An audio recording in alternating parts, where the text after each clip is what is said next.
Moje meno je Daniel Maďar a osobnostnému rozvoju sa venujem celý život. Za svoj život som pochopil, že človek potrebuje 3 základné sily na to, aby dokázal žiť plnohodnotný, zdravý a šťastný život. To je emočná, fyzická a finančná sila. Za posledných 13 rokov som mal príležitosť spolupracovať s tisíce ľuďmi po celom svete a dostať ich do formy a zlepšiť ich medziľudské vzťahy. Preto som sa rozhodol založiť vzdelávací program dmcoaching.sk, kde vysvetľujem základy mužskej energie, základy ženskej energie a ako krásne tieto energie spolu synchronizujú a navzájom sa doplňajú, a je polarita nastavená správne. Takisto v mojom programe dostaneš prístup ku všetkým tréningovým plánom, jedálničkom a kardioplánom a môžeš začať svoju premenu hneď. Ak máš záujem, aby som rozobral tvoj príbeh, pošli ho na dmcoaching@gmail.com. Tento príbeh pôjde verejne, samozrejme anonymne. Ak chceš udržať 100% anonymitu a zavolať si so mnou osobne, rezervuj si konzultáciu na dmcoaching.sk. V oblasti fitness sa pohybujem posledných 13 rokov a preto som sa rozhodol založiť suplementačnú firmu, ktorá sa sústredí na tie najviac biodostupné doplnky výživy na kompletne celom trhu. Prosupplements.sk ponúka našim zákazníkom najlepšie doplnky pre regeneráciu vlákien, hormónov, mitochondrií a všetko pre optimálny a zdravý chod ľudského organizmu. Ak ťa ale zaujíma svet investícií, prihlás sa do mojej investičnej skupiny www.znulitmilionu.com, kde postujem pravidelné signály na každotýždňovej báze. Tieto signály sám osobne kupujem do svojho portfólia a ako náhle sa prihlásiš do skupiny, získaš prístup ku všetkým signálom a konverzáciám o financiách za posledné 3 roky. Dnes som tu na to, aby som vyriešil tvoj problém. Vítaj na mojom kanáli.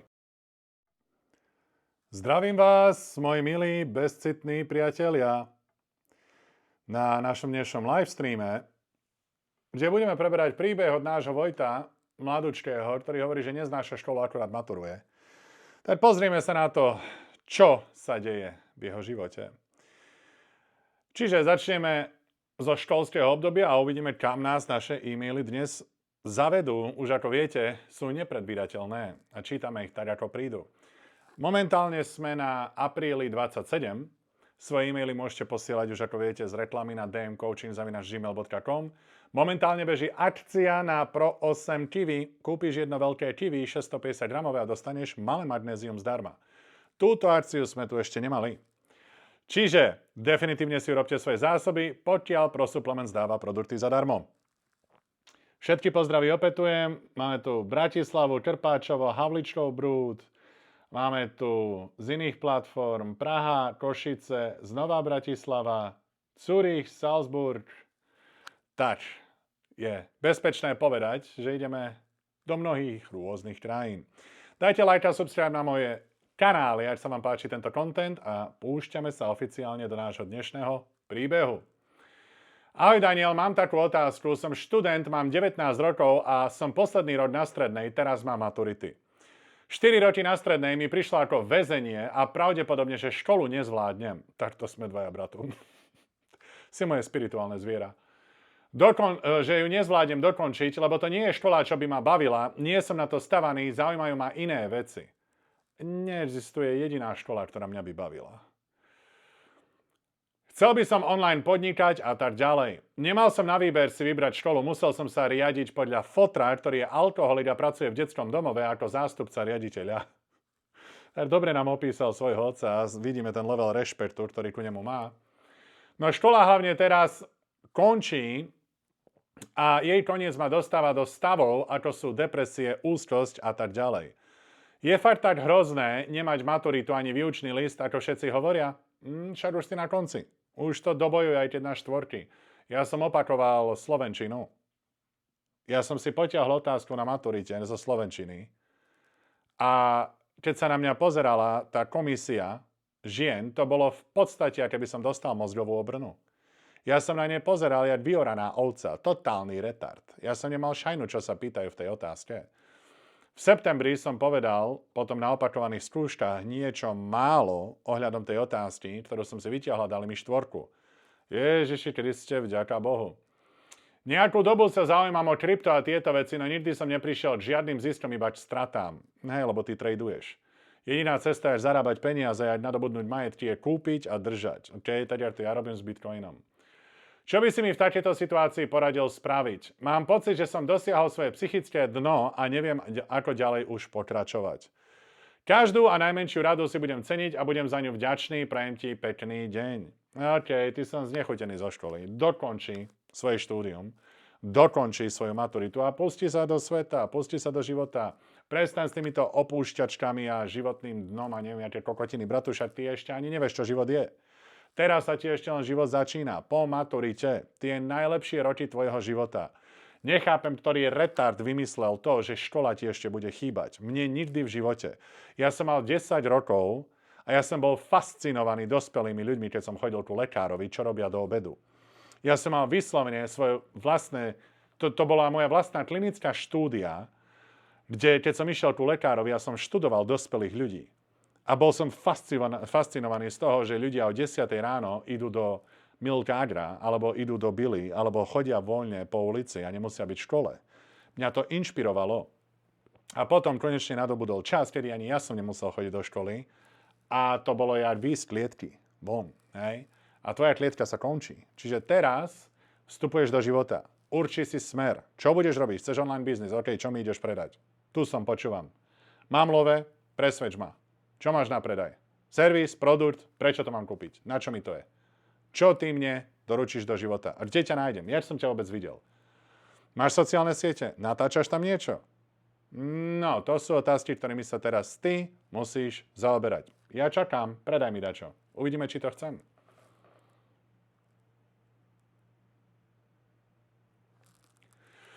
Ahoj, Dano. Sledujem ťa už dlhšie a tvoje videá sa mi veľmi páčia. Hlavne ako vieš definovať a popísať veci čisto jasne a stručne. Robíš perfektnú robotu.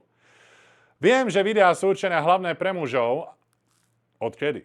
Však vieš, koľko tu žien máme? Však 50% v dmcoaching.sk sú ženy. Plno ženského materiálu nájdeš všade na mojich sociálnych sieťach v dmcoaching.sk, na mojom YouTube kanáli. Pravdepodobne na teba vybehlo pár videí, kde muži písali svoje príbehy, ale ja tu mám nenormálne veľa žien. Ale veľmi by ma zaujímal aj tvoj názor na moju otázku a tvoj pohľad na to. Ide o to, že už mám síce 40 rokov, ale doteraz som nemala žiadny vzťah. Tým sa teda nepýtam, ako väčšina ľudí, že som bola vo vzťahu a potom to prestalo fungovať, alebo sa niečo stalo. Ja som sa do tejto fázy ani nedostala. Akože smejem sa z toho a beriem to už teraz s nadhľadom a mám svoj flow. OK, prečo si nemala nikdy žiaden vzťah, keď máš 40 rokov? Kde je problém? Tvoj výzor? Nedostatok chlapov? Poďme sa pozrieť. Ale predsa ma to zaujíma a to som bola aj mladšia a vyzerala som fakt dobre. Akože holka 40, to je ešte vec, že ty keď sa udržia 40, to ťa pretiahnu 20-ročný. Bez problémov. Udržané 40-ky, veľmi vysoko atraktívne. Aj keď si myslím, že teraz vyzerám o niečo lepšie, je to dosť možné. Ak si udržaná 40-ka a chlap sa na teba pozrie, si fit, si symetrická, máš dobrú formu, máš veľké cicky, pekne namaľovaná, oblíkaš sa sexy a nie jak teta. Lebo niektoré ženy sa oblíkajú ako tety. Hej? Že v chlapovi to vyvolá dojem, sa ich chceš pozdraviť, milkákre, dobrý deň, teta. Hej?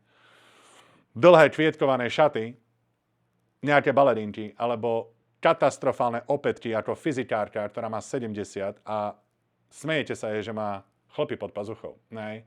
Čiže keď sa žena vie pekne obliecť a má dobrú voňavku a komunikuje atraktivitu a sexuálnu energiu do sveta, je veľmi možné, že budeš ešte viacej atraktívna pre chlapov. Hej? Z osobného hľadiska, čo ja ti poviem, je, že mladosť ženy ku mne komunikuje neskúsenosti a to ma vypína. Hej? Tie neskúsenosti a to porozumenie, jak mladý človek vníma medziľudské vzťahy, to je pre mňa neatraktívne. Kde ja, s tým, čo ja viem o medziľudských vzťahoch, vidím atraktivitu, je u človeka, ktorý zhodil ružové okuliare a vidí realitu tak, ako je. To považujem za vysoko atraktívne a potom nasleduje výzor a tak ďalej.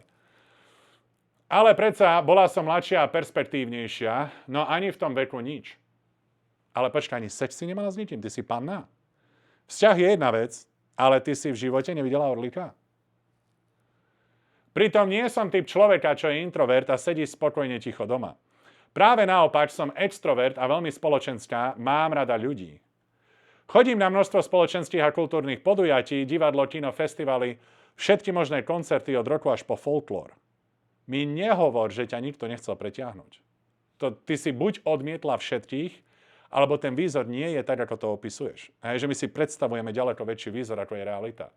Lebo ty, keď máš výzor, chlapi niekde v živote budú mať záujem. Mám široké spektrum vecí, ktoré ma bavia, som cestovaná, myslím si, že aj inteligentná. No napriek tomuto som žena, ktorá je krehká a citlivá. No jasné, hej, to. Ukáž mi jednu silnú ženu a uvidíš, že aj ona potrebuje emocionálnu oporu. Myslím si, že som úplne autentická a nemám ani ten problém, že by mi písali muži správy na sociálne siete, pričom som aktívna. Počkaj, že ani na sociálnych sieťach ti nepíšu. Dokonca som na zoznamke niekoľko rokov so super fotkou a reál profilom a tiež sa mi tam nikto neozýva ani nepíše. To musí byť výzor. Toto musí byť výzor. To není možné. Není možné. Na Facebooku, Instagrame, YouTube, TikToku, akože predstavme si, že si aktívna na sociálnych sieťach. No neexistuje, holka, neexistuje, že sa ti neozve chlap, keď máš výzor. Kurva, mne chlapi píšu. Hej, gejovia. Nie veľa, ale stane sa. Za celý život, keď mne napíšu gejovia, tebe musel napísať jeden hetero. Som aktívna na sociálnych sieťach ako Facebook, Instagram, TikTok a ďalšie. Pracujem v oblasti reklamy a marketingu a myslím si, že teda aj môj osobný marketing je fajn. Možno z času na čas príde správa od Uja, 60+, čo neovláda ani gramatiku a fotku má s pivom v ruke. Takto už ozaj nie som takto zúfala. Ľudia mi hovoria, že nechápu, ako je to možné, že sa nikto o mňa z mužského sveta nezaujíma. Prečo nikoho nemám, alebo aspoň deti a tak ďalej. Myslia si práve naopak, že mám veľa záujmu zo strany mužov, keďže som atraktívna. Ja tomu tiež nerozumiem. Ak by si mi skúsil odpovedať, bola by som veľmi vďačná a rada. Ak by sa dalo anonymne, no samozrejme, ako ja tvoju anonymitu budem chrániť zubami nechtami, anonymita je garantovaná pre každého jedného človeka, čo pošle e-mail na dmcoaching@gmail.com. Ďakujem moc a prajem, nech sa ti darí. Holka, to čo za záhadu si mi sem poslala? Vieš, čo urobím? Vyslovene pošli mi tvoju fotku. A tvoje sociálne siete. Anonymne, len mne. A ja ti dohodím chlapa. Nájdem ti tu na niekoho z mojich sociálnych sietí, niekoho, kto pravidelne študuje môj materiál a choď na rande. Toto mi nedáva zmysel. Absolútne žiadnu logiku. Akože hovorí, že si atraktívna. Si sebestačná. Máš sociálne siete. Hej? Celý život si nemala vzťah. Ja ťa musím zachrániť. Hej? Pošli mi tvoju fotku, link na sociálne siete, tu ti dohodím do akého chlapa, čo pravidelne sleduje moje streamy. Hej? Potom vy už si napíšete a už sa sparujete, reprodukujete, alebo čokoľvek si budete robiť. Ale to bol záhada, e-mail. Nerozumiem. Vy tomu rozumiete? Píš do komentára, čo si myslíš. Bermudský trojholník.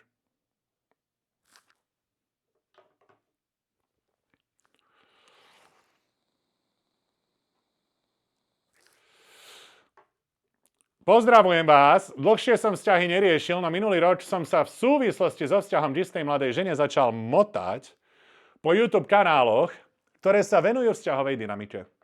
A v komentároch pod jedným takým videom som dostal tip na vás. Pozrel som si nejaké vaše streamy, zaujali ma, tak by som vám napísal svoj príbeh, budem rád, ak by ste mi dali svoj názor. No, a ja budem rád, keď mi pošleš svoj príbeh. To je teda výmena. Ja ti dám názor, ty mi dáš príbeh a všetci sa z toho naučia. Prispievame spoločnosti aj ty a ja. Pekne konštruovaný e-mail, mimochodom. Dal si to do ChatGPT, čo si cením, lebo to mi uľahčí prácu. Úvod. Niekedy v priebehu roka 2018 som stretol mladú ženu. Nebudem tu rozpisovať, ako k tomu došlo, ale z istého pohľadu to stretnutie a vzájomné evidovanie, že niekto taký existuje, alebo pôsobí čelom fatalistický. OK, tomu rozumieš len ty. Stretávali sme sa v popoludnejších hodinách, ona šla z práce, ja som sa vracal z prechádzky. Zdravili sme sa, prejavovala sympatie a keďže aj mne bola sympatická, rozhodol som sa, že sa s ňou zoznámim.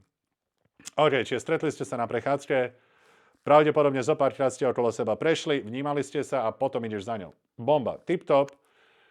Postup, ako sa ozvať žene, s ktorou sa pravidelne vídaš a stretávaš. Či už vo fitku, alebo na prechádzkach, alebo niekde, nechoď nič za ňou. Keď ona má ten istý rozvrh a v tie isté časy sa míňate, ono je lepšie takých 6-7 krát len okolo seba prejsť, vnímať sa a každý jeden krát, keď okolo seba prechádzate, nadviažeš trochu dlhší očný kontakt, mierny úsmev na tvári a energicky tu nevysielaš atraktivitu a na tej 7 krát ju zastavíš a rovno od nej opýtaš číslo.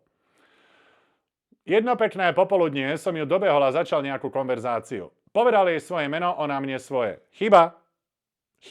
Keď sa predstavuješ novej žene, nehovoríš svoje meno.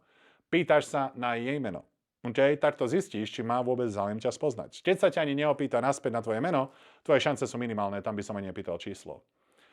Na moju otázku, či by bol niekto proti tomu, ak by sme náhodné stretnutia upgradeovali na organizované, odvetila, že áno, jej manžel. OK. Fair, vystrelil si svoju šancu. Inak to zoznámenie bolo v celku vtipné. Zaplavili ju pozitívne emócie a skoro sa zvalila do trávy. Asi bola poriadne prekvapená a vyplašená. Ty si ju tak rozosmial, že sa skoro zvalila do trávy. Tak to si robil kurva dobrú prácu. To si robil dobrú prácu. Čiže keď to bolo vtipné zoznámenie a vydatá žena, tak fajn.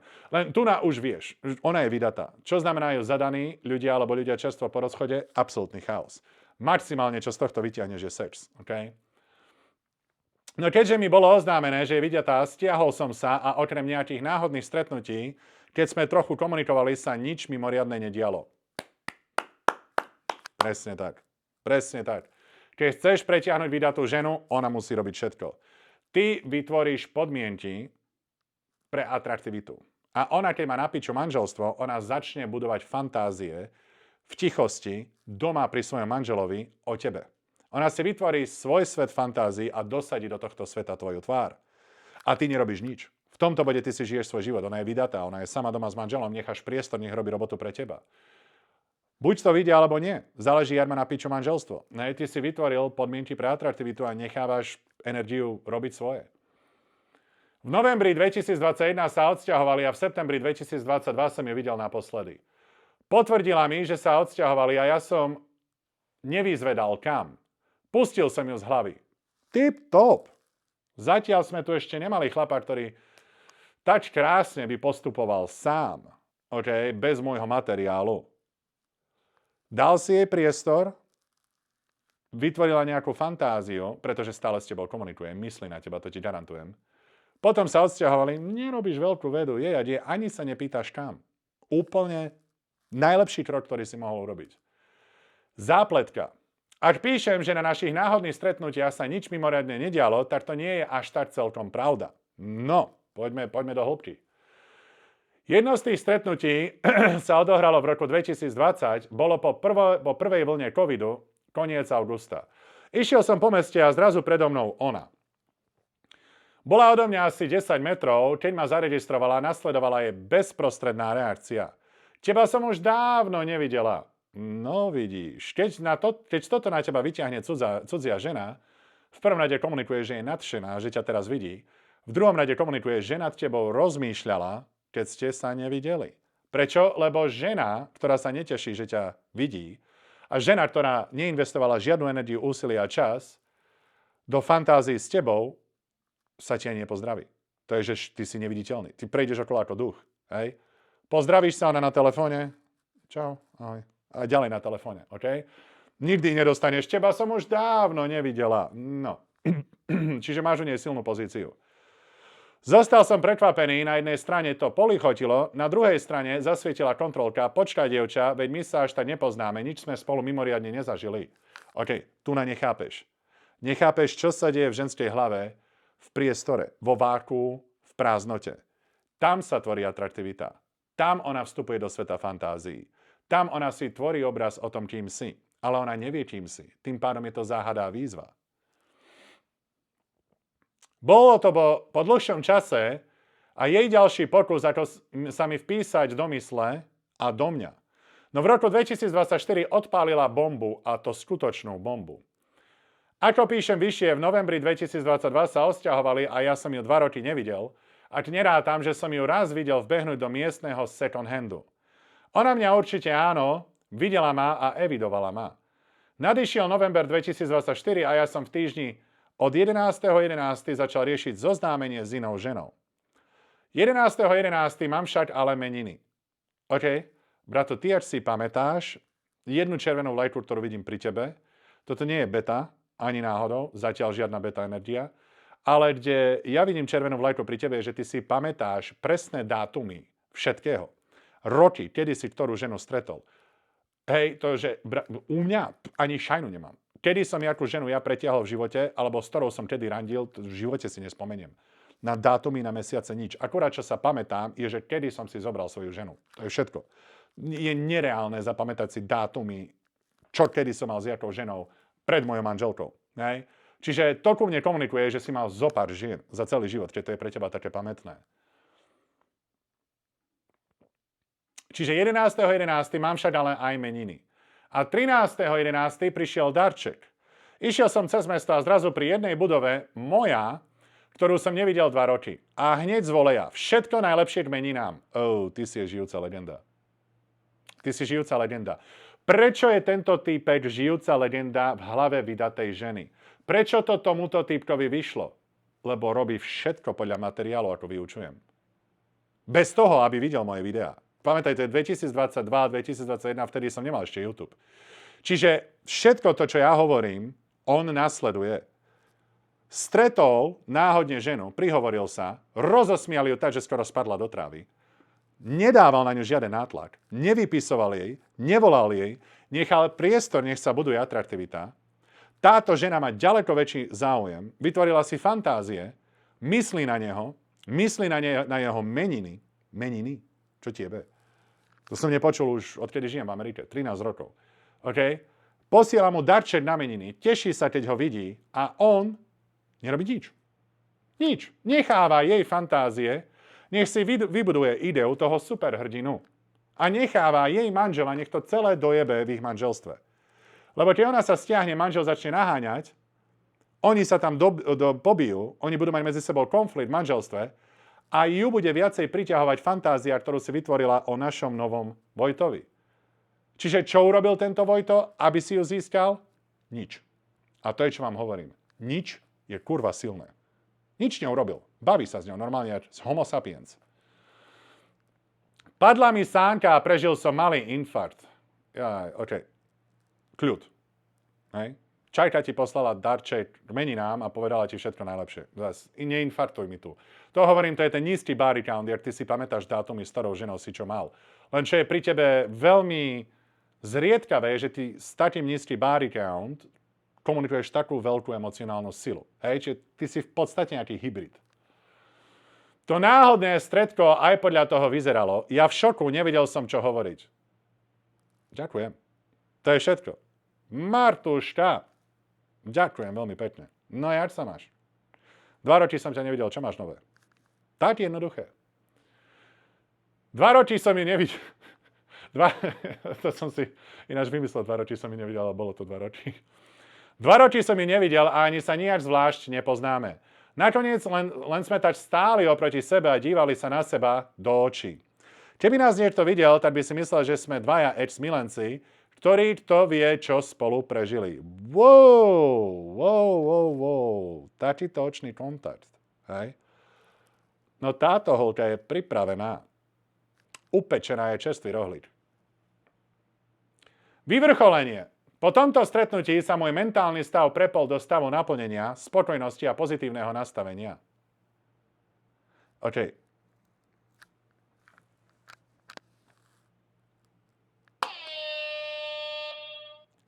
Konečne sa mi zlepšil život potom, keď mi vstúpila žena do života. Tak dobre ti to išlo a ja som vedel, že kde to musíš dojebať. Tu sa ti kompletne preinštaluje software. A som si istý, že to s touto ženou dojebeš. Všetko, čo si robil doteraz, bolo kvôli bezcitnosti, ľahostajnosti a to, že si ju nebral vážne. Celú dobu, čo ti hovorím. Hravo, nebrať vážne, bavíš sa s ňou s obyčajným človekom, nepotrebuješ po nej sex, nepotrebuješ po nej vzťah. Nechávaš ju, nech si vytvorí fantáziu o sexe. Nechávaš ju, nech si vytvorí fantáziu o budúcnosti, kým si, lúštiť záhadu. Tuna si zažil jeden nočný kontakt s ňou, ktorý bol vzrušujúci. Ja viem, čo ten nočný kontakt robí s ľuďmi. Ja viem, aké vzrušenie to buduje v ľuďoch. A ty si už konečne spokojný a pozitívny. OK? V živote nemôžeš zmeniť svoj mindset kvôli tomu, lebo ti vstúpi žena do života. Myšlienkové pohody boli následovné. 6 rokov predtým som jej povedal svoje meno a ona si ho pamätala. Bola vydatá, čo už nie je. Ak by bola, veď by dávno na mňa zabudla. Ty si myslíš? Ty si myslíš, že manželstvo niečo znamená? Ty si myslíš, že není náhodou realita, že 78%, a to je, keď je Dano Maďar, kurva, veľkorysý, je úplne na hovno alebo rozvedených. To je 78%, to som dal každému druhému manželstvu 100% šťastie po celej planete. OK? Čo vieme všetci, že je nereálne. Čiže keď sa pozrieme na reálne čísla, 95% manželstiev je totálne v piči.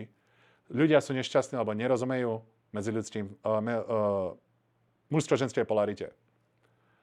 Čiže keď je človek nešťastný pri svojom partnerovi, ty si myslíš, že ona si nechytí city ku novému? Vydatá, ženatý, to neznamená nič. To keď je človek v zlom emocionálnom rozpoložení, to zbalíš kohokoľvek. Len pri vydatej to trvá dlhšie. Rozhodol som sa, že sa s ňou chcem stretnúť. Nakoniec som to vyhútal tak, že som jej vo dverách nechal odkaz, kde ju budem čakať. OK. No, dobre. Toto je záhada. Toto je záhada, tu si ju dal na tenký ľad a zahral si to celkom dobre, akože s týmto odkazom. Aby bolo jasnejšie, ten odkaz som jej dal až potom, čo sa asi 3 dní predtým odohralo jedno stretnutie. Stretol som ju s kolegyňou a ona do mňa zapichnutý pohľad, no prišlo pretriezvenie. To stretko bola katastrofa. Prišla naň, z voleja ma prefackala, vraj nevie, čo som si od toho sľuboval. Ona je šťastne vydatá a verí, že jej šťastie sa bude neustále zväčšovať a blá blá. Ešte sa pri tom pobavenie usmiala. Ona ťa prefackala? Počkaj, čítajme ďalej. K tomu sa ešte nebudem vyjadrovať. Toto môže ísť 2 smermi zatiaľ. Rozhodila ma, ale keď som sa upokojil a skoncentroval, tak som si uvedomil, že to z jej strany mohol byť test. No súčasne som si povedal, no fajn dievča, ak ty tak aj ja tak. A prestal som jej odkyvovať do auta, keď okolo mňa prechádzala.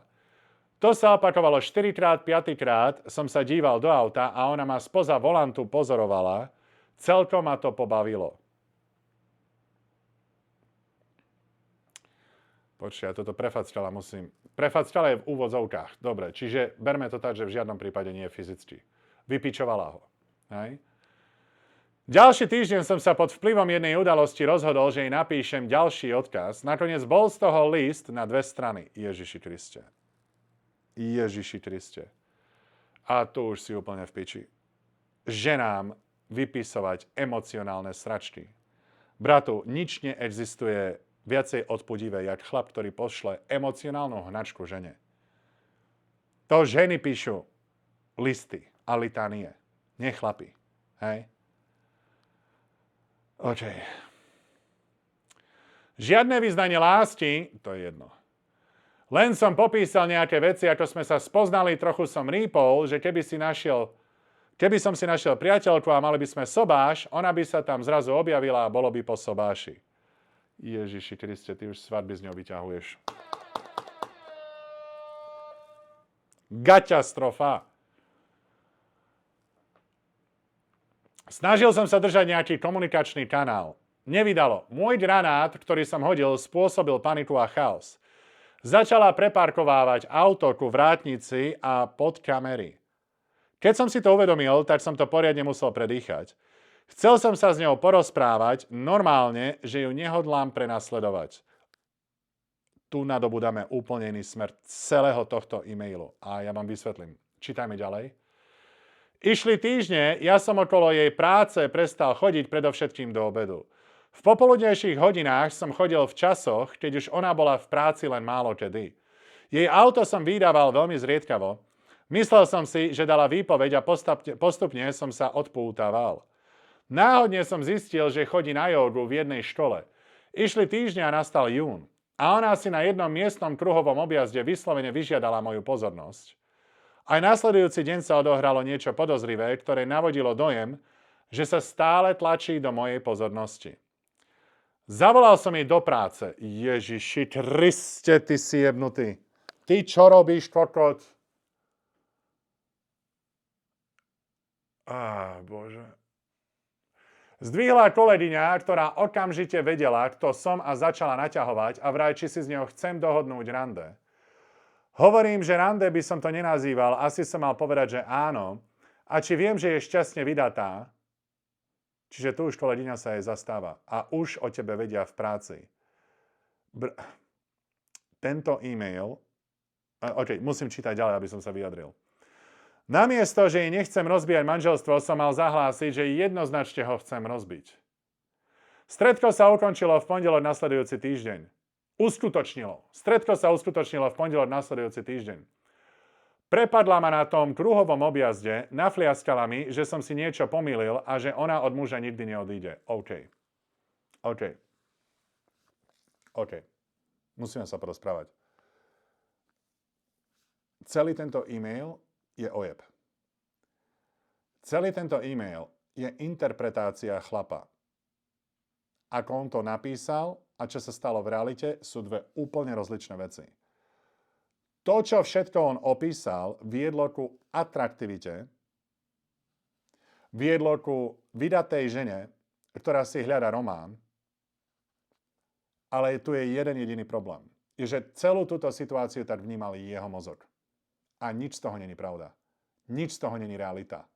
Tento týpek je tak beta, že na ňo, keď sa usmeje žena, jemu sa postaví kokot. OK? On je tak mimo z toho, čo sa deje, že tento e-mail nie je nič, len falošná interpretácia reality, ktorá sa stala. Tento týpek je chorý stalker. Úplne chorý stalker. Jemu, keď sa žena pozdraví, on je hotový a rozbitý. On je ženatý. On je vo vzťahu. Čiže tu vidíme jeden chorý mozog, ktorý vygeneroval ženu, ktorá sa usmiala a pozdravila, nepochopil, že vôbec nejde o atraktivitu, ale on si to tak vysvetlil, pretože sa mu to hodí. Pretože to je to, čo mu v živote chýba. Jemu chýba pozornosť od žien, jemu chýba sex, jemu chýba vzťah, tak celú interakciu s touto ženou si preložil ako nejaký román a aféru. Prešlo 7 rokov, v živote mu nedala. Nikdy nevidel magickú jahôdku. Vypičovala ho, keď jej nechával listy. Na základe toho, jak on opísal dynamiku, ono to smerovalo dobre, s jediným problémom, že to nie je, čo sa stalo v skutočnosti. On nám nenapísal skutočnosť. Tiež by som mohol teraz zavolať tejto čajke a dostať ju na reproduktor. Úplne iná pravda by sa odohrala. Toto je chorý stalker, ktorý má prehonené všetky stránky od 1. po 15. na Pornhub, má prémiový účet na Tube 8. OK? Čiže, ideme ďalej. Na môj pokojný protiargument, že preto si týždeň predtým vyžiadala moju pozornosť, sa začala smiať. Nič si nevyžiadala. Tvoj retardovaný mozog preložil túto situáciu ako tvorbu atraktivity. Ty, ak si to pochopil, ty, ak si to vnímal a ak si to celé opísal, sa zdalo, že to smeruje ako atraktivita od nej. Problém je, ty si to celé zle pochopil a nám si dal len svoju časť, len svoj pohľad na vec. Ale ja podľa správania ženy a podľa toho, čoho sú zúfali chlapi schopní, ti hovorím, že ty si jebnutý stalker. To je všetko, čo sa deje. Rozumieš?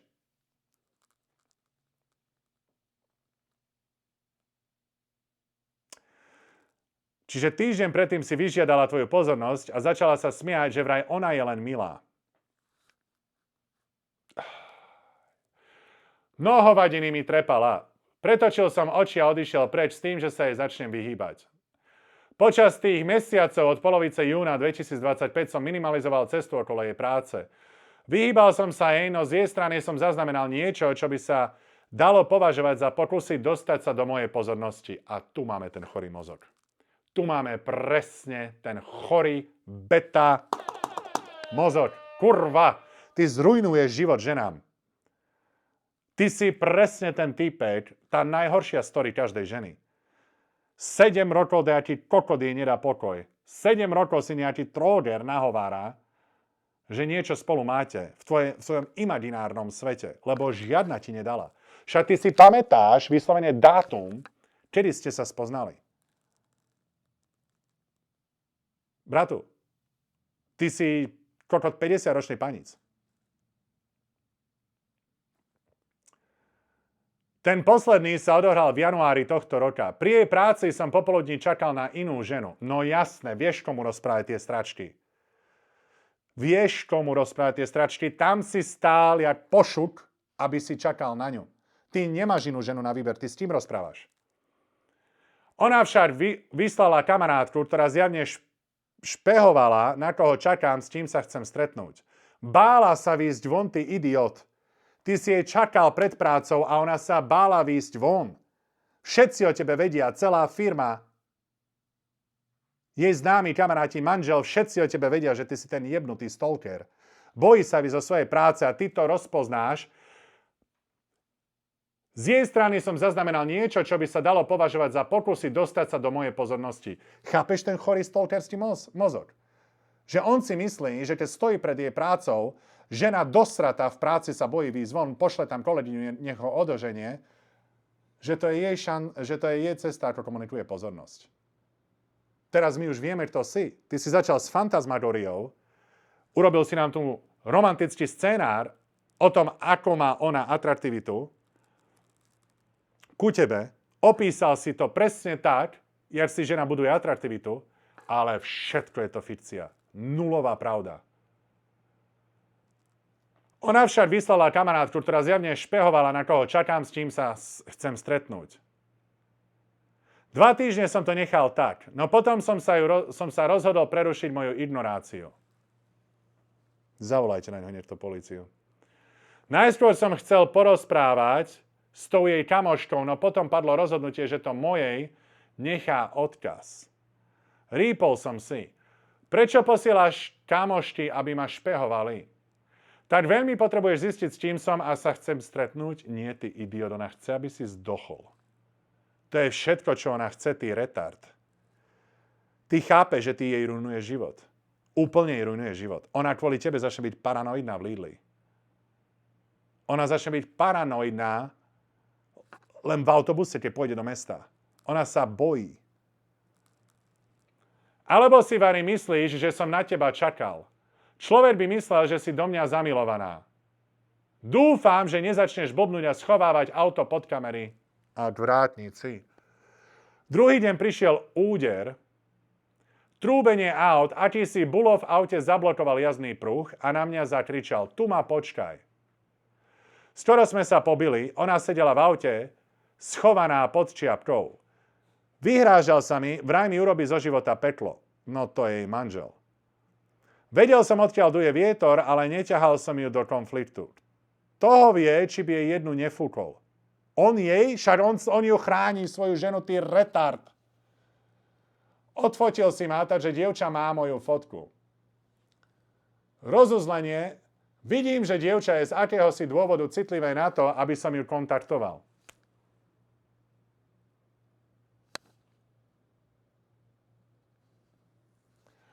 Najmä pred jej prácou. Ja to jebem aj celú túto robotu.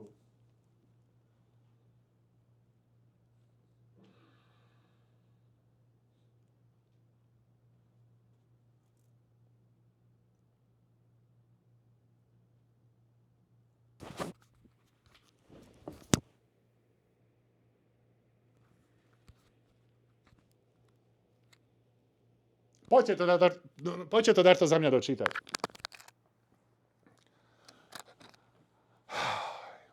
Na druhej strane ju to ťahá ku mne do mojej pozornosti. Neviem, aký bude ďalší vývoj, ja sa ale dievčaťo vyhýbam. Ty sa nikomu nevyhýbaš, ty retard, ty čo tu píšeš za chujoviny? Ty ju nasleduješ všade. Ty si chorý, ty patríš na psychiatriu. Rozumieš?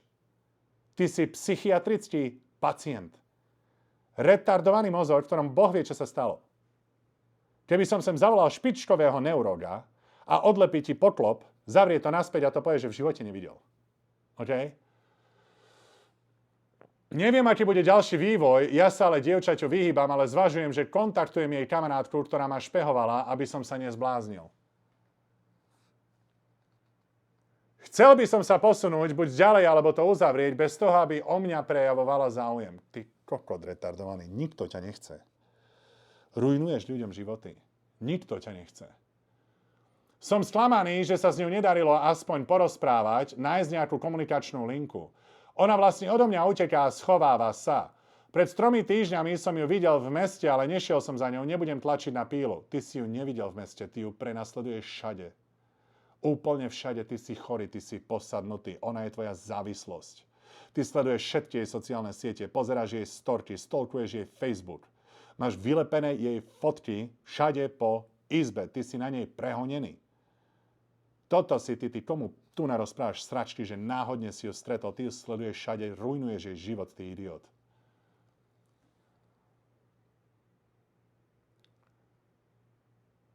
Mám na ňu nejaký vplyv, asi aj do mňa zamilovaná. To je asi tak všetko. Budem rád, ak mi dáte nejaký svoj názor na jej správanie, čo sa z neho dá čítať. Odjebať ťa niekde na ostrov. Samého. Zavrieť ťa tam, nepustiť tebe ďalších ľudí. Ty si chorý, retardovaný idiot, ktorý si našiel posadnutosť a závislosť na obyčajnej žene, ktorá chodila domov z práce. A mala to nešťastie, že práve teba stretla. Mala tú nočnú moru. Tým, že ona sa usmiala a pozdravila sa cudzincovi, ktorý išiel oproti nej, sa stala jej nočná mora na 10 rokov. Všade ju stalkuje. Všetko, čo si napísal, je klamstvo, je fikcia, je ilúzia. Ty si psychiatrický pacient. Nepatríš medzi normálnych ľudí. Vôbec. Jebnutý trodier. Úplne ničíš ľuďom životy. OK. Tak. Milí priatelia, to bolo na našu skrátenú verziu. Na toto nestačil betameter. Prečo? V prvom rade nešiel by.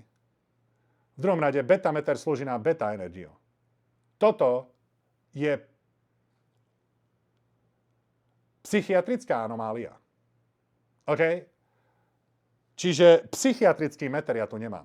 Betameter slúži pre normálnych, dobrých, zdravých chlapov, ktorí len dačo dojebali so ženou. Nič viac. Beta chlap není zlý chlap. Beta chlap ti nezničí život. Beta chlap je len beta, lebo nerozumie materiálu. Lebo nesleduje YouTube kanál Dana Maďara a není v dmcoaching.sk.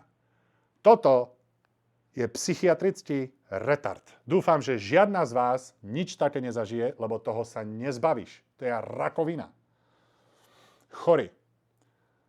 A keď si chcete pozrieť celý livestream, choďte do sekcie livestreamy a dajte like a subscribe na moje kanály. Vidíme sa na budúce. Ahoj.